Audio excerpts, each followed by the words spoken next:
New tonight, the City of Mobile's newest affordable housing complex just opened in the Maryvale community. And this WKRG News 5's Jeremy Jones reports they're accepting applicants looking for a home.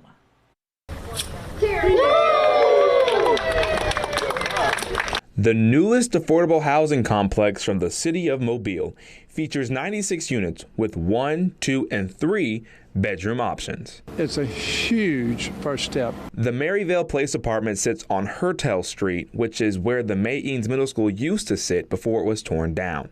CEO of the Mobile Housing Authority, Michael Pierce, explains how rent will be divided between the Department of Housing and Urban Development and the tenant. HUD's going to pay about 70% of the rent via what's called a HAP payment. That's the payment directly to the landlord.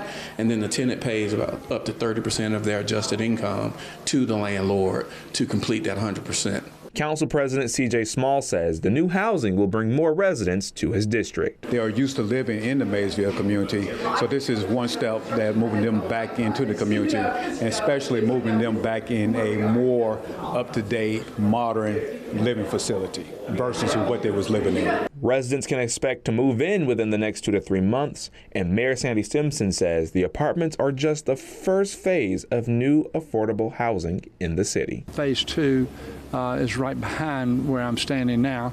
That's probably the next one to be teed up. This property that's been purchased over in the Arlington area. There's another piece of property that the Airport Authority just purchased from the Housing Authority that will ultimately get into housing. We refer to as the triangle. And there are probably 6 other projects that are kind of in the queue right now. Reporting in Mobile, Jeremy Jones, WKRG News 5.